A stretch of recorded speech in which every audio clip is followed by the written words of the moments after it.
Thank you. Welcome everyone to the House Committee on General and Housing. Today is Thursday, February 6th. It is 10:46 or 47. That clock is fast. And we're going to start this morning with testimony on the governor's housing proposal from Josh Hanford, Director of Intergovernmental Affairs at the Vermont League of Cities and Towns, and Samantha Sheehan, also from the Vermont League of Cities and Towns. Then at 11:30, we will have testimony on manufactured housing from VHCB. And then at 1 o'clock this afternoon, we will have a joint hearing with the House Committee on Commerce and Economic Development and this committee in room 11 on tax increment financing. So that's, and then we have a break and then the floor. So that's the day. I think it's fair to say, Josh and Samantha, that you know the committee. So, and I'm sorry, we have a few people out ill. And we have one is Leonora. She's not joined yet. She's not joined yet. We may have one member online, but so you want to introduce yourselves for the record and comment for us. What's your comment? Thank you. Josh Hanford from Vermont League of Cities and Towns, for the record. Thanks for having us again. Samantha Sheehan, also from the Vermont League of Cities and Towns. I'm the municipal policy specialist. We plan to share sort of a high-level overview of our thoughts on the governor's housing proposal, VLCT's priorities again around housing, and then open to questions and discussion with you. I think we shared some of this when we were here briefly before as a more general overview of VLCT. Housing continues to be a top priority for municipalities across the state. It's the #1 issue when we do surveys that communities want to address, both housing availability and affordability. Through our policy setting process this past summer, we had a housing policy committee. We met several times and sort of drilled down to some pretty specific priorities around housing. In the past, we've had a ton of priorities around Act 250 reform and land use. A lot of that is underway right now with some of the changes. And so our policies and priorities around housing are much more specific this time. And we start out with the fact that a lot of what was passed around building housing through this landmark reform of Act 250 and municipal zoning directs new housing to where there's water and sewer. So if we're going to meet our housing challenges, we need water and sewer. And not every community has water and sewer. And even the communities that have water and sewer, just because might be capacity at the water or the treatment plant doesn't mean there's capacity to connect down the line or that new the development is. Infrastructure is expensive. Building new water and sewer is expensive. Extending it's expensive. Maintaining it's expensive. So our #1 priority is to help pay for that infrastructure that municipalities need to borrow and bond for using performance-based contracts or other tax stabilization methods to support this infrastructure for the ultimate housing development. Josh, we're going to want you to go into more detail on that. We'll stop there. We've got a couple more slides on that. Yeah. #1 topic. Other big topic that we'll sort of preview into some of what the governor's housing proposal proposes: permit appeals. This is stop projects, delayed projects, added costs. We also want to increase thresholds for permit appeals, specifically in projects located in the designated areas that communities have gone through extensive public processes to support housing growth in those areas. They've already had the public input multiple times through multiple processes. We need to stop those appeals from happening again. You want to, let's switch it up here. Yeah, okay. I think when Josh was here with you last, you discussed short-term rentals. We know you had some municipal officials in recently to talk about short-term rental regulation. But we also see this as in relationship to Act 181 and before that Act 47, which preempted municipal zoning in many ways with the goal of increasing housing density. And with changes statewide and community statewide to encourage infill scale development, so ADUs, duplex and triplex conversions, and the like, cottage courts, backyard cottage courts, our members would like the additional regulatory tools, including tax authority, to ensure that the new infill scale housing being created does not lead to a further proliferation of short-term rentals. And many of our members see great opportunity in the emerging or recently has emerged short-term rental market for supporting their own local economy, and in particular for tourism and recreation during all 4 seasons of beautiful Vermont weather like we have today. But they also are managing very real impacts at the local level on wastewater, on fire safety, public safety. So making sure that the right number of guests is staying in the right size rental unit. And they need some help developing the resources and the authorities at the local level to do that, to just ensure safety and fair impacts on public infrastructure. And then lastly, certainly it is a municipal interest to work with the state on supporting and preventing families living in homelessness, and in particular unsheltered homelessness. The dramatic increase in unsheltered homelessness has had very real, pressing, urgent impacts on many municipalities in Vermont, and are looking for action from the legislature in those areas as well. So the next, I like to give a little preview. So here is a very top level outline of the governor's big housing bill. And then we're going to take a deep dive into a shared priority that is in the governor's proposal, as well as a top priority for VLCT, which is a tax increment program for public infrastructure that supports housing development.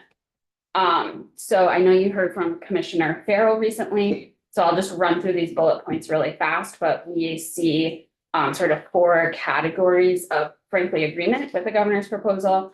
The first being funding and a new program to support communities in building and expanding public infrastructure to allow housing.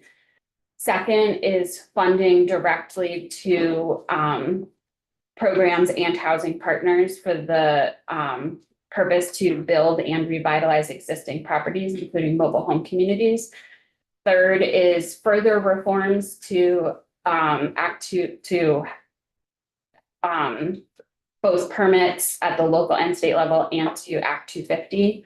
And then lastly is streamlined permitting for municipal water and wastewater connection, as well as modernized wetlands regulation. So remember that in order to realize a project, Act 250 is not the only state permitting regime that a project has to navigate. You want to trade back? Sure. Okay.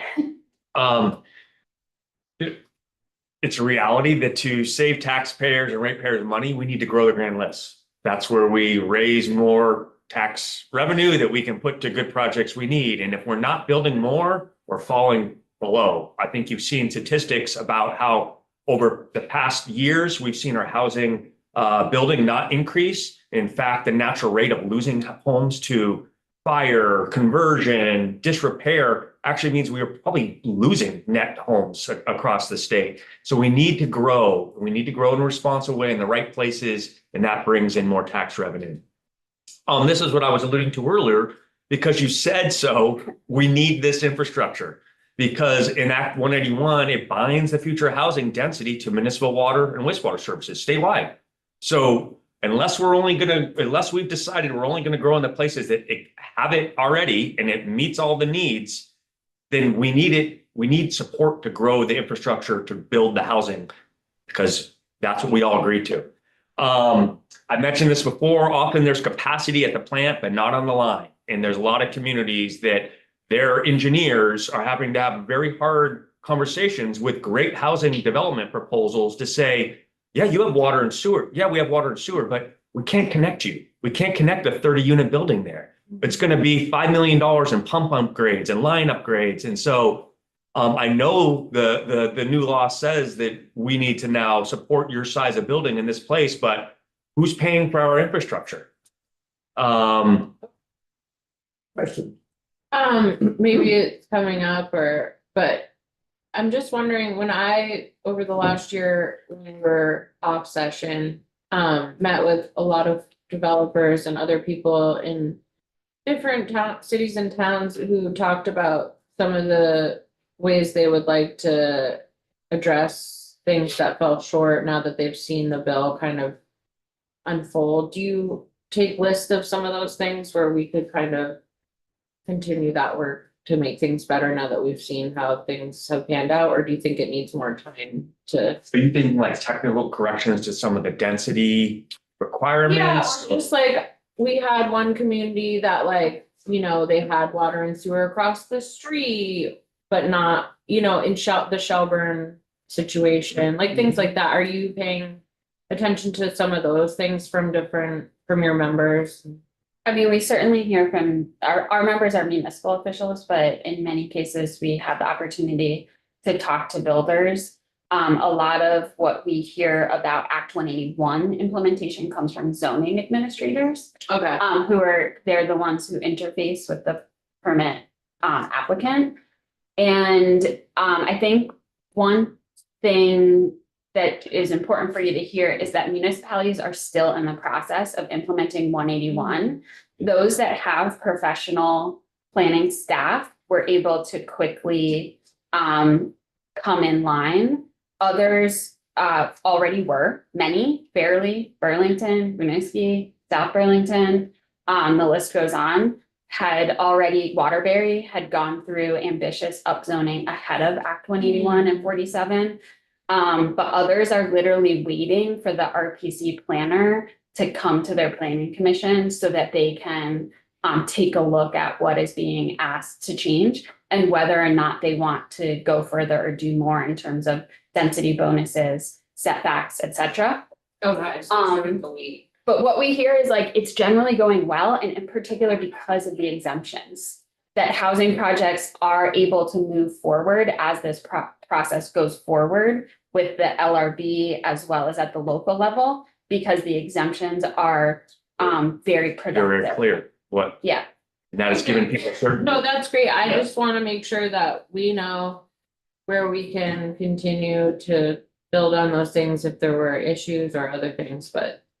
Yeah. Be helpful. Thank you. We think that, expanding the number of homes and businesses connected to municipal water and sewer in these areas that we want more density and more growth meets multiple goals, environmental goals, Yeah. municipal goals, saves people money from traveling far and wide. And there's a lot of benefits here. Just, we have to find a way to pay for it. Okay. Yeah, and I think it's safe to say we've heard a lot of testimony Yeah. about the governor's plan, also from others, and these are pretty much shared goals. And Okay. really we're down now to how, Right. exactly how. So we would like your thoughts on that. Going forward. I think Yeah. we've hit the- Real quickly, wastewater and water are not the only public improvements that maybe need to be made by the municipality. Right. You need to build a bus stop, Yeah. you need to build an intersection. Yeah. So now we get into the nitty gritty a little bit more. So back in the summer when VLCT was developing its own, our own legislative priorities, we were calling a program like this a performance-based contract.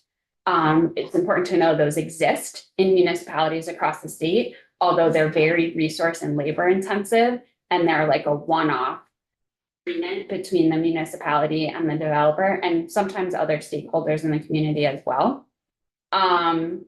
But so we were seeking generally the authority for all municipalities to enter into a performance-based contract where the contractor agrees to build certain infrastructure at X cost. That happens to the broad public benefit. And then over time, the grand list growth from that project, housing or multi-use project, could go to paying the debt incurred for the cost of the public infrastructure until that was paid off. There is the governor's proposal, which is much the similar in that it's modeled after a tax increment, foundational tax increment approach, where you have a developer, private or nonprofit, you have a municipality, they plan a project together in a formal agreement. And then same thing, the money that gets added to the grand list later pays off the debt that goes into financing that infrastructure. Our friends in the Let's Build Home Coalition, which VLCT is a part of, has proposed a very similar program that is built around a tax increment model that they're calling HIT. It used to be called HIP. It's very similar to Spark with a sort of more narrow eligibility and focus explicitly on housing, and with a sort of tighter connection to the exemptions from Act 181. What we want you to hear is we generally support all of these proposals. We support the concept. We think it is a good and necessary step forward for the legislature to take in order to realize the promise of Act 181. This list, which we'll go through now, is our priorities and how we're assessing these various proposals and considering what we would support. And we hope that you would understand and apply these priorities as well from the municipal perspective. Could you, before you do that, I mean, we see them here, Yeah. and I guess we're at the point where they're pretty clear. Okay. Tell us just a little more. It's interesting, the performance-based contract concept, was that your sort of original concept? In other words, before the Spark and the Home for Everyone came out, you were kind of thinking on a contract basis? Yeah, and I can't say it's VLCT's original concept, but these happen. Yeah. Yeah, like there's examples of these projects being It's built. like a development agreement, Correct. essentially, and Yeah. is this not generally authorized under state law? Not to the extent that you can use any tax increment Yeah. that is beyond the municipal control. And the municipal 20 to 30% isn't enough usually to finance the need. But some performance-based contracts for specific projects, municipalities have been able to work out. It's because the deal structure allows something other than that. One that I'm aware of, they would extend some water and sewer. It wasn't massively expensive, but it was a couple $1 million. And the developer agreed in a contract to assign half of the lots to the municipality if they weren't able to produce them. So the municipality could recover their investment by selling those lots in case the whole deal crashed. That's just how that deal worked. And so a municipality can do things like that, but they can't obligate You can't obligate the taxes that often are the level of revenue to pay back the significant debt needed. Right. Outside of it. So, Yeah. but right now, is any town prohibited from entering into such a contract? I know they don't have the tax increment authority, but if they want to do other elements of the deal, they can. It's just, they don't. Like over land and agreements like that, they typically can. Just don't. Yeah. It's work, yeah, I know. And there have been really creative, so for example, Cambrian Rise at your legislative briefing, this ended VHA's presentation, pictures of Cambrian Rise, which is currently the largest housing development in the state in Burlington. There's an element of that development agreement which will build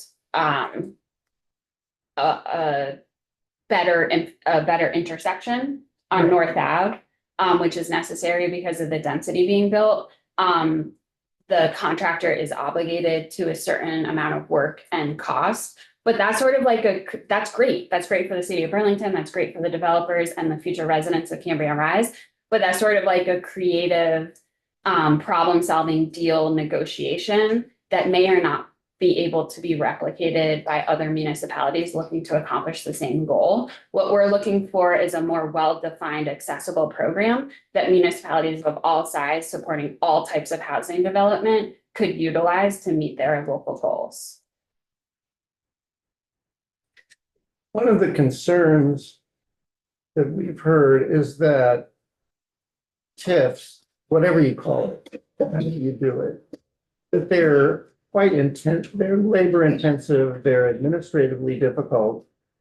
A lot of projects in true rural Vermont are like, 2 fourplexes or 8 units is a big project. And the increment for 8 units is tiny. So how do you feel? Do you think a TIF-based solution works for small projects in small towns? Yes, with these critical components. So one, there's 2 I'll shout out from this list. One is that the tax increment formula for state and local property tax supports both development and redevelopment. So to be more specific about that, the governor proposes a tax increment formula based off the prior taxable value. That would likely pencil out for the redevelopment of raw land or underdeveloped land such as a parking lot. That is less likely to work out for the redevelopment of a historic building, a former college campus, a former multi-use, like a mall. So if the floor is higher, in other words, the increment will be less. So increment will be less and the likelihood that it would support the scale of infrastructure needed to redevelop is less likely. The Let's Build Homes Coalition proposes an 80-20. So 80% of the new tax revenue goes to the debt, 20% goes respectively to municipal property tax and to state ed fund. There is probably a rainbow of formula in between those 2 that would work. But what's important to us is the value that would help redevelopment, because that's Main Street development. That's Main Street Vermont, small community housing projects. I'm confused. I understand the problem. Yeah. Just for members of the committee, I think the problem, am I right, that you're alluding to is tax increment financing takes the difference between the value of the project, the value of what's there now, which may be a parking lot or a field, which isn't generating any reasonable amount of property taxes because it has no value. And then projects what's the value going to be when it's built, when the thing that you want to do is built. And that is the increment. And that increment can either be used on a pay-as-you-go basis, or frequently it's the basis, that projected income of increased property taxes is the basis for issuing bonds. Am I correct that I'm understanding your testimony of the problem when you have a use that's there now that is not an empty parking lot with grass growing out of it, but is buildings and things that are there that you're trying to improve, is you start with a higher value.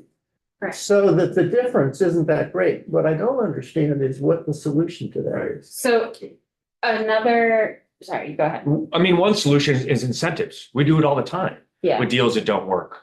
Tax credits, grants, Okay, you know, so- non-tip, non-tip, non-tip. it makes that pencil out. That's one solution that keeps a structure of a TIF that could be used, a project-based TIF concept, used uniformly across the state, and those properties with a value that's already high enough that the increment is enough to pay the Right. debt, you have to incentivize. We have lots of programs. You can have a deal with the housing developer. They maybe bring some money in through the municipality. So that's one solution. Revolving loans. But an important consideration here is that in the current TIF program, there is a but for approach. So the developer and the municipality has to prove to the state that without the tax increment, the economic development would never happen. In order for small rural communities to use a program like this to a scale that's appropriate for them, for the simple public good of having housing built in their town, they need to not have that test. Like, we have to agree, and it has to be in the statute, that it is good enough that this is a project that will build housing that people can then live in, right? And if that's the case, if the bar is not so high that you have to prove a certain amount of broad economic development, new jobs at certain wages, and so on and so forth, as built into the TIF program, then this could be applied at a smaller scale. And it may not pencil out perfectly, but together it would be possible for the municipality and the other common stakeholders and the developers to work together to get it done. Okay, I understand that. Yeah. But in terms of the size of the increment, the smaller size, are you proposing that, well, I just want to understand, are you proposing, because you mentioned the Home for Everyone, are you proposing that we change the percentages so that we take more of the ed fund? I don't know what you mean by more from Well, the. like right now, under a standard TIF, we take 70% of the ed fund.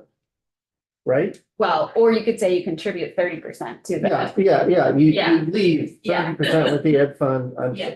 and you take 70% for the bonds or whatever. Yeah. Is there a proposal to change that? The Let's Build Homes proposal that I understand is 80-20. 80-20, okay. The LCT does not propose a specific formula, and That's what I wanted to know. You're we not support backing a specific percentage. number, no, but, and we in fact we are specific to the extent that we say we support a formula that does contribute some of the new grand list revenue to the ed fund.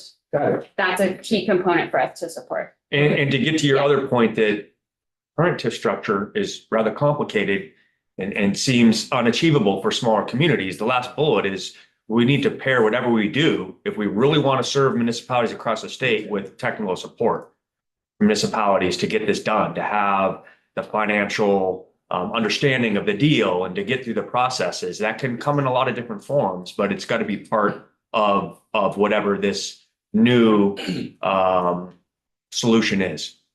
I'm sorry that I'm interrupting you. It's No, just that's that okay. we have 15 minutes left, and I want to make sure that I want you to understand that we're at a certain level now, and we're beginning to get into the nitty gritty. Yeah. Absolutely. I think the same would apply to, you were talking about tax stabilization and other tax incentives we'd like to hear. Yeah. You know, so we don't have exact proposals on the table, but there has been ones in the past from developers and some communities that would show a deal penciling out if they literally just had 10 years of tax stabilization of all taxes, state and municipal. They could leverage that 10 years of tax freeze, turn it into the investment needed to build the project. I think we need to be more creative. And one thing I think I mentioned to you, Chair, yesterday when we were passing in the That's cafeteria. what I didn't really understand. Yeah, is that there is a lot of financial authorizations to modernize municipal finance that need to happen. We have proposals and bills in, talking with various committees to authorize municipalities to sort of operate in the current best practice for government financing world. And we don't have level debt bonding authority. We don't have the authority to put in reserve accounts, unrestricted reserve accounts to save up for a rainy day. We don't have authority to do emergency borrowing for more than 1 year. These are all modern best government financing practices that the municipalities haven't been authorized by the legislature. We're a Dillon's Rule state. We can't just do that. And I think Michael Gahn from the Bond Bank, our finance operations that assist municipalities, would happy to talk to any committee why these are best practices. And we need to modernize to get at these creative solutions. Is the tax stabilization concept, you want to talk just for a minute about that? What's that involve? So that would, the purpose of tax stabilization would be to control the financial risk being taken by the developer. So that when they're putting together their financing deal, increasingly difficult post 2020 to do, that they would understand what their property tax bill, state and municipal, both sides, will be for a period of time. So in a way, it's kind of the flip of a tip, right?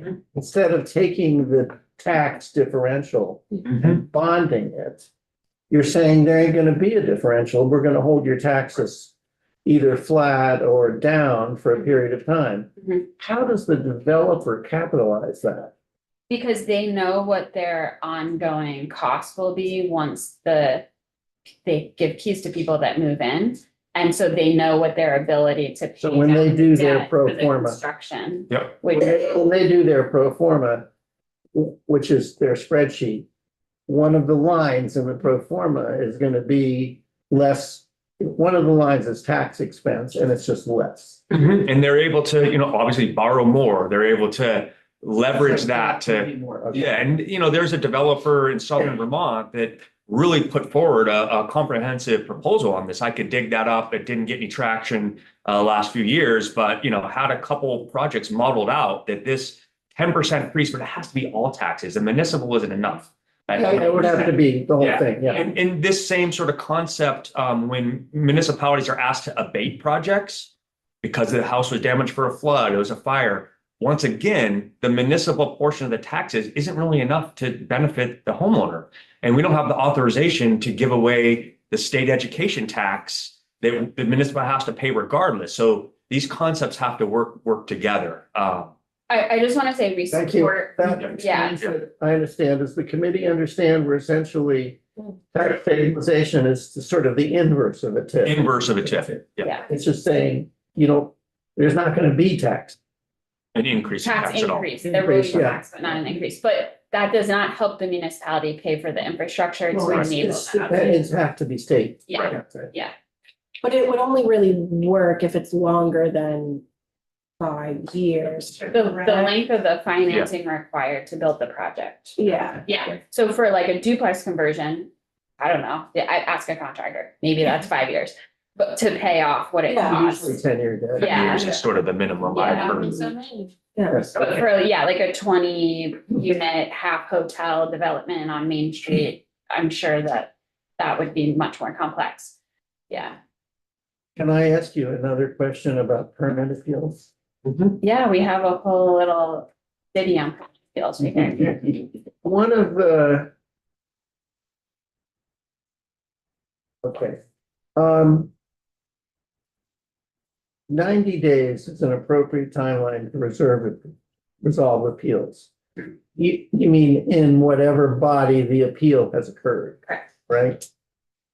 90 days, okay, for municipal and right. court and, yeah, the various. I guess I'm gonna repeat a question which, Josh, I asked you in the hall. One of the governor's proposals, which is, well, personally to me, I think quite interesting, it's more a kind of standard of review. And it kind of elevates the proof standard that an appellant, someone who appeals a permit would have to meet. And it says that essentially the permit appellant, the one who appeals the permit would have to demonstrate that the permit is inconsistent with the applicable planning and zoning. And I'm wondering how you feel about that and whether you think it's realistic, given that it would have meaning, given the variety of planning and zoning that's out there. I think we need more Yeah. information and in fact, maybe my impulse, because I think the language is even different. I don't know if someone has it pulled up, but it's like substantially, Yes. yeah, Substantially inconsistent. substantially inconsistent. That's a great question for an attorney who has maybe defended appeals, whether that would have an adequate effect on limiting the frequency and duration of future appeals for housing projects. I'm not a lawyer, I just occasionally play one on Zoom, you know? And I couldn't So- answer any more specifically than that to you Yeah. last night. I think that it's interesting, but there could be a lot of loopholes to find ways that that is not the case, and then we don't solve the problem.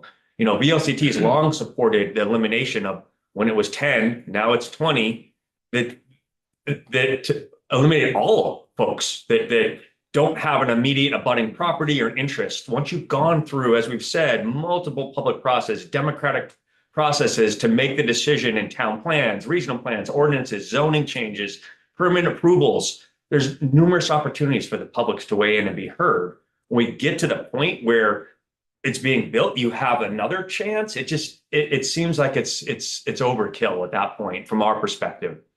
Would VLCT support, what you're talking about is standing. You're Yeah. talking about broadening the concept of traditional standing, of saying you have to have a case in contract, you have to have a conflict that affects you. We can't have advisory opinions. You're talking about that instead of the current broad ability for anyone in the town to challenge a permit if there's enough. Yeah, we're talking, Are you narrowing standing, standing? controlling Yeah. the number of people who would have standing to make an appeal. So that it is not just any 20 people who might drive by it or see it out their window. But just the abutting property owners who may have an impact, like a legitimate impact that could be resolved through an appeals process, like they're Okay, claiming stormwater impacts on their driveway. That's a good reason to appeal a project. Right, so you're, in a way, taking a somewhat different approach from the governor in that you're not saying, it doesn't matter whether there's 200 of them or 300 of them, that the people who, or one, it has to be somebody who has a case in controversy that is concrete as to their property. I'm just trying to get get where you're at, okay? And we think that, there have been discussions and ideas that I'm aware Representative Stevens is coming to talk to you about a bill about a housing board of appeals. We're sort of less focused on what happens after the appeal is made and how it moves around and to whom. There are merits to various proposals. We're more focused on, trusting the broad, robust public process that goes into setting a community's vision for what can be built, where and why, and limiting the number of appeals at all. This would only be able to apply prospectively, I think legally, but what would does VLCT currently have a position on the concept of saying that anyone who appeals a project going forward has to have exhausted their administrative remedies at the plan level? Position, but I mean, I think yeah. that generally happens in the municipalities that are resourced to make administrative changes to their own municipal permits. That's just not the case in most towns, that they don't have that robust administrative, like code enforcement, permitting department to administer in a timely and effective way, changes that may come up from either the permit holder or the appellant. So I think What I'm thinking is Yeah. that in the tier one and in the tier one areas and tier two, as you said, Josh, in your openings,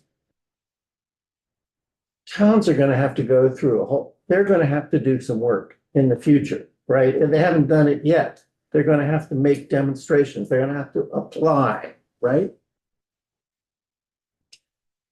What if we said, if anyone wants to challenge a project, they have to have exhausted their administrative remedies in that planning process?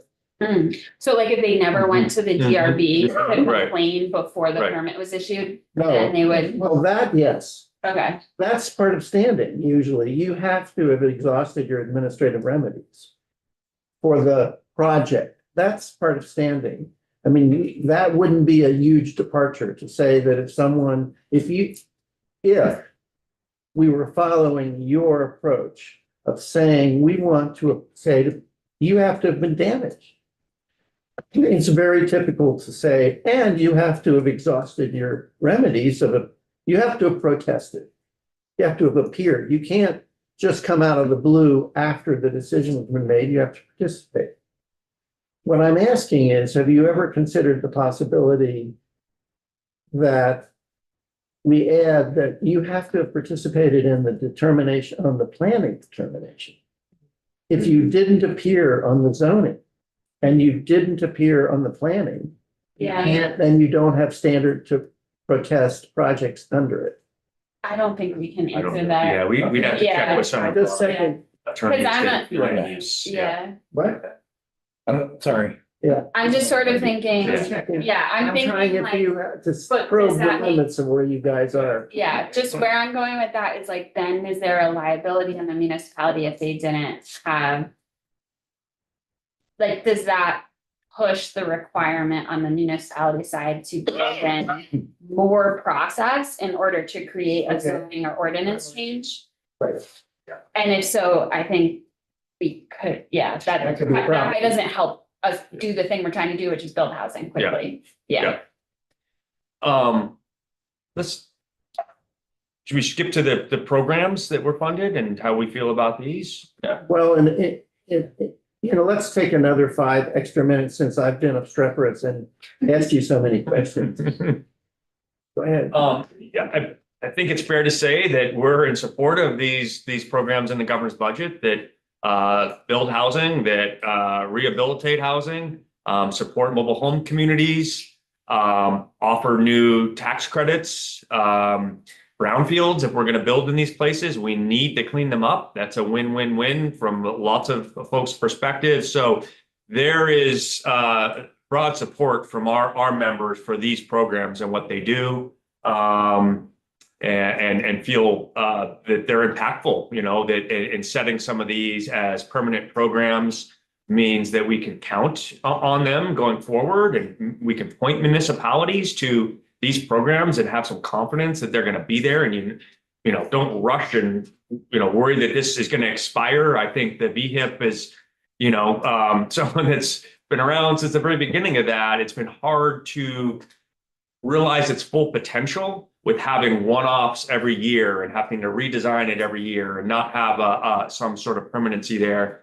The manufactured home repair program, I mean, we're keeping people housed for hundreds of dollars sometimes when they could be out homeless and needing to find. It's just something we should have had around for a long time. And so all of these programs, I know I feel very lucky to be part of some of the development of them and seeing where they are now. And so we fully support these programs. You members of. But see the note on the bottom though? We No. need the infrastructure to fully realize what we're engaging on here. We know that, and that's the struggle of how to right size that, pay for it, and reach consensus. I did hear you say, in the last time you appeared before us, when you were commenting on short-term rentals, you said, don't mess with it on the state level, let communities decide what they want to do.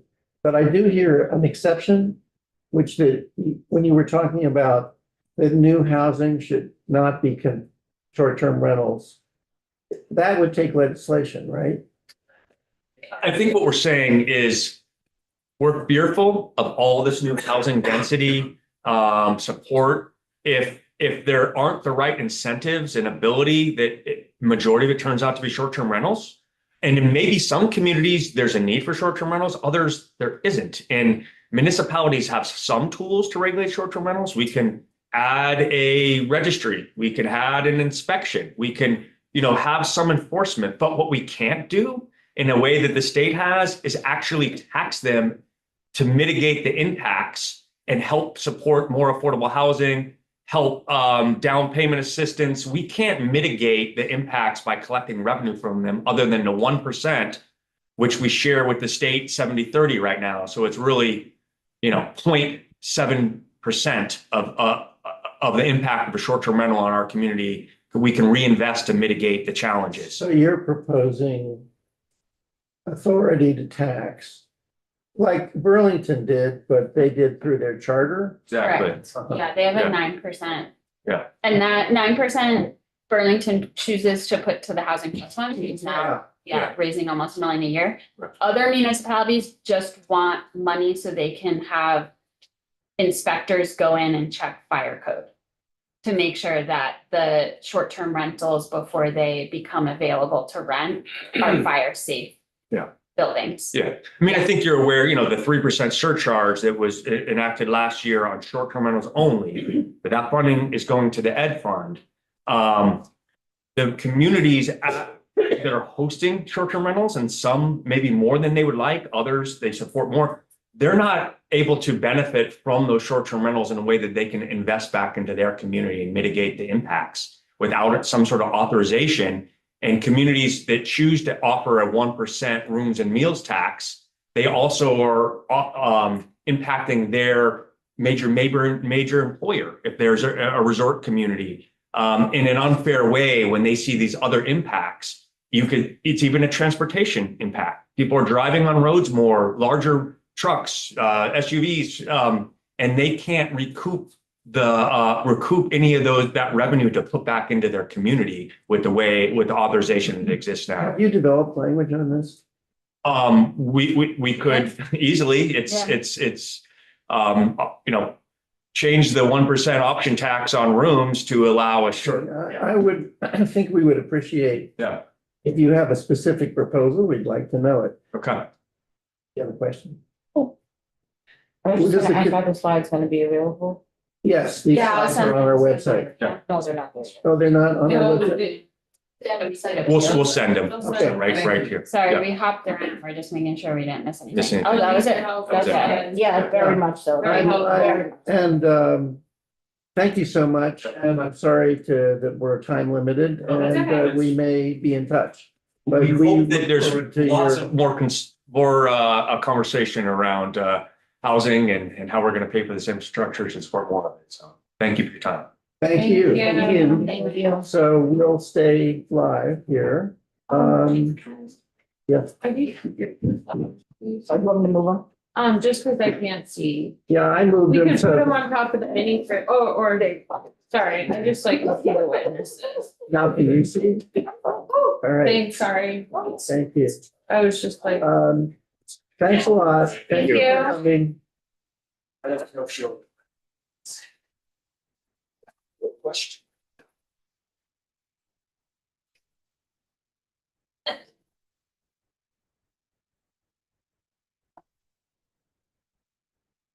Next witness is from the Housing of Vermont Housing Conservation Board. And Gus, you want to come and grace us with your presence here? And although Polly is on our agenda, I see that it seems to be you. It is me. Daycare is closed. Good for her. That's important. It's perhaps more important. Want to tell us your name, and I know you know our committee, and the theme. Gus is addressing manufactured housing issues. So for the record, Gus Seelig, Vermont Housing and Conservation Board. I have not had a chance to read the report that you received and heard about the other day. We have not been involved in that process up to now, though we're very happy to be and excited about the work that's been done. But I'm happy to also share our experience on this subject, which goes to both working on modular housing over a long period of time, really intensively dating back to Irene, how our partners are using panelized construction on a regular basis today. Our experience, we did actually have an inquiry. I think I described to you our Rural Economic Development Initiative that does grant writing for smaller communities. We had an inquiry from Fairhaven about whether the plant there could be the subject, and we said, sure, as long as there's an entrepreneur who wants to take it on. So we are ready to look at getting that plant back in operation. I will, though, tell you what our experience is. And Before you go on, I just want to make sure there was a term here. I know people in the committee have heard the term panelized construction at least once yesterday, but perhaps it might be valuable at some point. You tell us what that involves and how it relates to your projects and where these panels come from. they're coming from a variety of plants, and panelized construction means you're getting panels of walls essentially delivered on site rather than having to construct them on site. So it's one more way to speed the manufacturing of a home up. It is essentially doing what you're doing when you build a house indoors, but not the whole house. And it's being used more than I was aware of, in terms of multifamily housing development. So I think those panels are coming from Pennsylvania, they're coming from Quebec, wherever people can source them. And I think the fundamental, we were in here at the beginning of the week to talk about cost. And while the costs, as I have said, scare all of us, it's in any developer's interest to lower their costs as much as possible. And so when I asked our construction guy that we described the value engineering project on Monday and all the different things that go into, are you going to have pavement? Are you going to have something else? Is the siding going to be vinyl or something stronger? Are you going to have soundproofing or not? Same thing with panelized construction. And I was surprised to learn that on projects since 2020, 32 of them involving almost over 900 apartments have used panelized construction. And I asked our construction guy, so what percentage is that? He said it's well over 80%. It may be over 90% for new construction projects. So generally, the estimate is saving about $5 to $7 a square foot. So people are thinking about those issues. But what it says to me in terms of using the plant in Fairhaven for panelized construction is you'd have to have a company that could produce at the same rate as the big companies that are competing with them, or why do it? So there's a market issue of, can this thing work for panelized construction? The story I'll tell you in terms of our experience with modular housing and mobile home-like buildings goes back to Tropical Storm Irene, and a philanthropic entity approached us and said, lots of mobile homes were destroyed. We don't want to see people replace them with cheap, inefficient housing. Can we come up with something better? So we and the Ron Energy Investment Corporation sat down together, and they identified a fellow in Hartford, Vermont, who wanted to open a facility. And he opened a facility called Vermont, and we and the Vermont, and we and the foundation helped subsidize the first homes that came out of that factory. I think I showed you a slide from Waltham, Vermont, where the whole mobile home park, 14 units, was replaced with Vermonts. It was a derelict park. Most of the homes had been abandoned. We used that same product to do some infill in Hardwick, Vermont, on 6 or 7 homes. And when the experts originally said, let's do this, we said, how much is it going to cost? At that time, you could buy a mobile home for about $60,000, a new one. That was Energy Star. They wanted to get something that would be net zero. The first homes that came out of the factory were supposed to come out at 80. They came out at 90. And the costs went up over time. We probably did work with them on 30 homes over their early years. When the prices got into the $200,000 range for a net zero home, and this is not a mobile home, it's a modular home like Huntington Homes builds. It was, but in the shape of a mobile home, and they had other products, but that's what we were acquiring from them. The fellow who owns this factory had not in his DNA to scale up. That was not his goal in life. They were producing about a house a week. So as the price went up, we found a company in Maine called PBS, who we worked with, and they were able to produce the same product.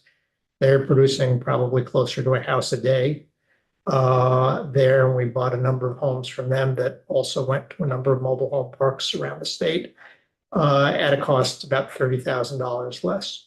A decade ago, Clayton Homes, which is owned by Mr. Buffett, whom some of you have heard of, really national leader, not very interested in zero energy homes. And they are the big dogs in this business. But over recent years, they have, and the energy standards for an Energy Star home are quite a bit less than what would get you to zero energy, being able to electrify the building. In recent years, though, that's changed. Their perspective has changed, and there is now what's called their zero energy ready product. We helped do 7 units of infill at the Willows Mobile Home Park in Bennington with that product. There's, I think, 19 more scheduled to go to Tri Park. And they're at a production rate well above, they're coming out of a factory in New York, well above 1 a day. So I think one of the lessons that Their cost is. their cost all in with solar, about 150. I'm told the difference, at least according to BEIC, for the box, between them and an Energy Star home is about $15,000. Obviously, you add solar and other things, then you may have more expense than that. So, we've used that product, but I think the lesson from it is, for me, is that if you're not willing to really scale up, that's where the efficiencies come from in a manufacturing process. And I would just say, whether you're looking at modular housing or mobile homes, you've got to be able to scale to a high level to really get to the kinds of efficiencies that will save money. So that's a bit about Our our question here, yes. Are the materials used between a modular and a mobile home much different? Mobile home means it's coming on a chassis. Modular home is much closer to, a stick-built home in terms of its quality and ruggedness. We think that these zero energy ready mobile homes are good products. How long they'll last, I can't tell you. What I can tell you is that, homes built to a whole different, lesser standard are still out there that are 40 years old and older. But I'm not the construction expert looking at the different materials. I'd say a modular home is always going to be a better built home, but it's also going to be pricier than a mobile home will be. And the delivery is different. They come on cranes. They've got to be set down with a crane as opposed to being on a chassis and being able to slide off. Thanks. So that's a bit about our experience with that work. I'm really glad that we're using so much panelized construction today. And I'm glad to be able to report that, that our developers are using it as a cost-saving device much more than I was acutely aware of. So it's become part of the standard of work. I don't know that I have a whole lot more to add other than we'll work with anybody to reduce cost in any way we can. We are funding some of the homes that some of you heard about that Huntington Homes is going to deliver to the new neighborhood in Middlebury. And we have a number of other partners, including Downstreet in your part of the state, Mr. Chairman, who have 2 or 3 sites, including one in Barry, as part of their flood recovery that they're hoping to put some 1,000 square foot homes from Huntington Homes in. Yeah. Does the modular home, the Vermont home, use septic or sewer? Any of these homes can be set up for either septic or sewer. And so one of the issues in a mobile home park is, do they have access to public water and sewer, or is it on the ground? Vermont made and they have, I just got told yesterday, they've now stopped production. But they sold to lots of people who had their own land and just wanted a home. And my guess is if it was in a rural area, it was an on-site septic system they were using. And if it was in a more urban place where they could connect to public sewer system, they did that. You said that you were involved in this. We heard yesterday about an infill, I guess, mobile home, series of homes that were purchased. Were they built by Huntington Homes? I believe they've been ordered through Vic Fecto, who is a mobile home dealer, not Huntington Homes. So I think those are mobile homes that We did have a lot of discussion with the administration last summer about that project. We were ready to go on it. They wanted us to use the funding that was going to come to us from ARPA if it was available. Then they identified another funding source and decided to work with the State Housing Authority on that. So we have not been involved in the ordering of those 30 homes, but those are mobile homes that have come in. I don't think they may have ordered a few that were net zero. I think they've just been ordering what Energy Star homes in general, from what I understand. One of the things that we heard yesterday, there were various proposals in connection with manufactured housing.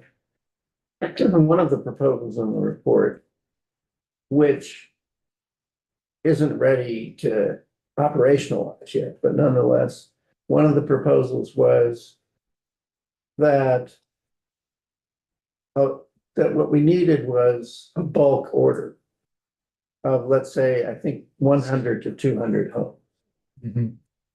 And that in order to make that work, there would have to be a certain amount of public process and market rate studies to ensure that what would have to be just one or two designs to get that scale there was a market for them.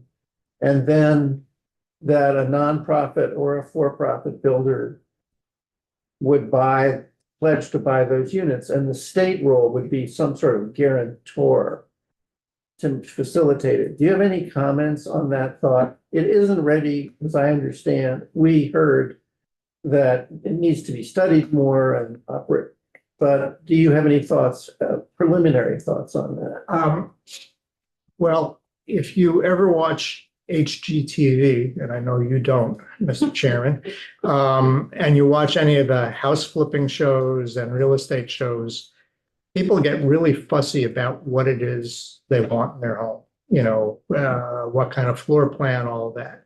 So I think the idea that there needs to be a market study, we don't have the population in Vermont that surrounded the building of Levittown, which was probably a very similar, 2-bedroom, 1-bath, put them up fast, 800 square feet is what happened in the 1950s to build places like that without lots of choices. And so whether there's a big enough market all over the state for 100 homes of only one type with little variation is a good thing for somebody to look at of, will the market absorb it?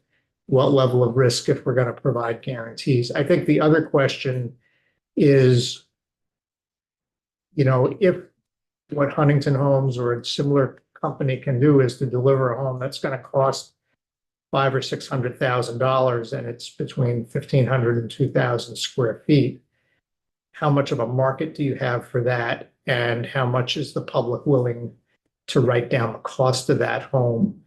Because the average home that got sold in Vermont last year went for $315,000. So if you're trying to get people who make $60,000 or $80,000 into home ownership, or even $100,000 into home ownership, the gap may be significant. I think we calculated, for that $615,000 average new construction home built in Vermont in 2023, you'd need $120,000 down payment, 20% down, and you'd need an income of something like $184,000 to buy it at today's interest rates. Interest rates tend to be the most powerful thing, as we all have learned, with a doubling of interest rates in terms of who's in the home ownership market and who isn't. And really the doubling of interest rates has pushed lots of renters from thinking they could buy to thinking they couldn't. So as I remember, the testimony that we received in the last few days indicated that the cost of a new unit is north of $500,000, no matter whether it's a market-based unit or whether it's, and what you seem to be saying is if market, if these off-site built houses are the same price, they pose exactly the same issues that we face having to do with, well, who can buy them and what's the subsidy and where do we get it? Yeah, I think there's two different market research issues that you've identified here. And one is if you buy 100 homes in bulk of just one or two types, will there be market acceptance of them? And then the second market issue is for those homes you're buying, who can afford them at the price point they're available? The homes that were ordered for the project in Middlebury, are in that same stratosphere. I think Huntington Homes is a terrific company and they do good work and they make a really nice product. There's probably more variation in the floor plans for the 45 homes that have been ordered so far for that project. Do you know what those homes cost?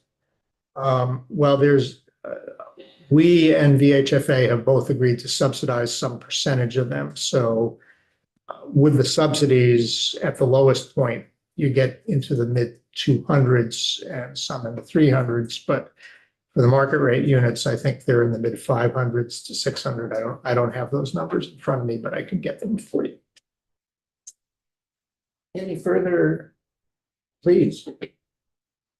For the modular home versus the chassis mobile home, is the interest rate from a bank better for the modular? So here's what I can tell you. You're asking a really important question here. It's probably always going to be better for the modular home on its own land. There are companies that provide financing specifically for mobile homes. And sometimes if you get the wrong company, you're going to pay a credit card rate. However, Vermont's credit unions have been really supportive. And so when we were working with the administration on this, we identified a credit union that was willing to make fixed rate loan of 7%, but with a 20-year term. Now that's a good rate, but 20 years is a lot less than 30, so your payment is going to be higher. And it's great that it's a fixed rate rather than a floating rate. There was a company out of Tennessee that had been recommended, and I went on their website, and with 20% down, they were charging 14%, and with a higher down, they were going to charge 11. So you really have to be careful about the financing stuff. The other thing in a mobile home park is, and VHFA has done this, and others have done this, if you're willing to give somebody a 33-year lease, we've been able to get USDA to finance those homes. We actually got permission for a special pilot project back some years ago. And they have loans that go all the way down, subsidized loan rate that goes all the way down to 1%. But most mobile home park owners do not want to give a resident a 33-year lease. And that's maybe one of the advantages of a nonprofit owned park or a cooperative, is that they can extend those land leases much longer than most private sector players will. And that will then open up some other financing possibilities, including VHFA financing. Thank you.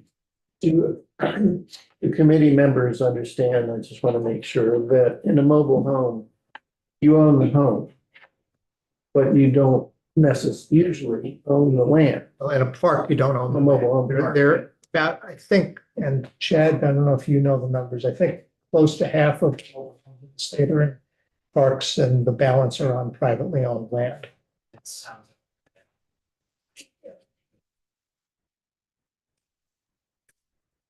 Any further questions of Gus by members of the committee?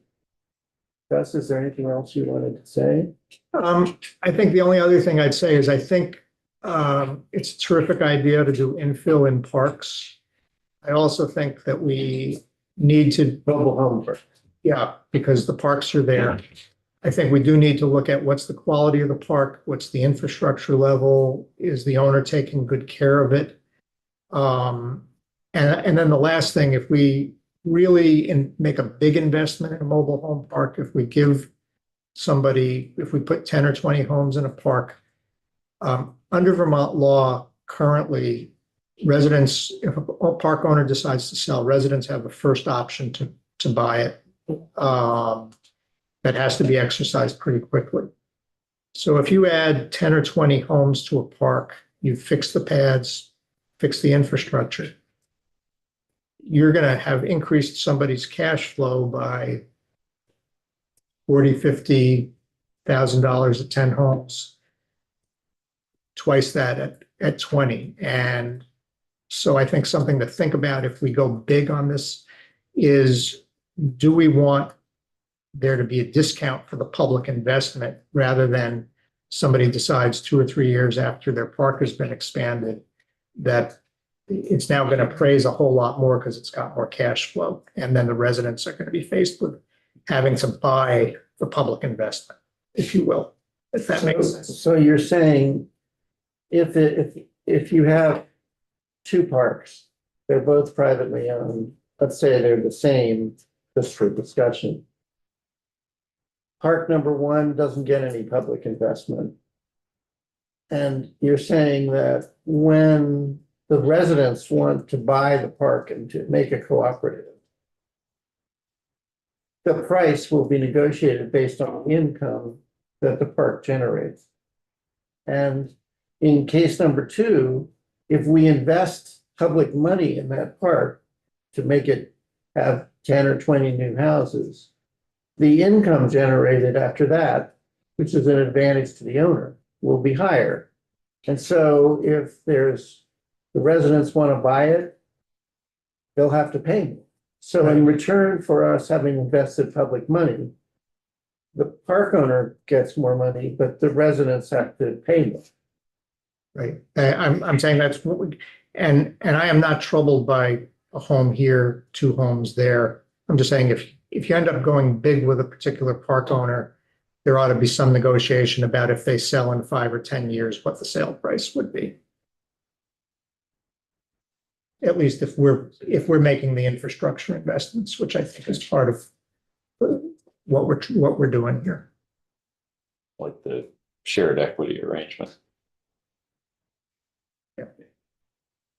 Or limited equity.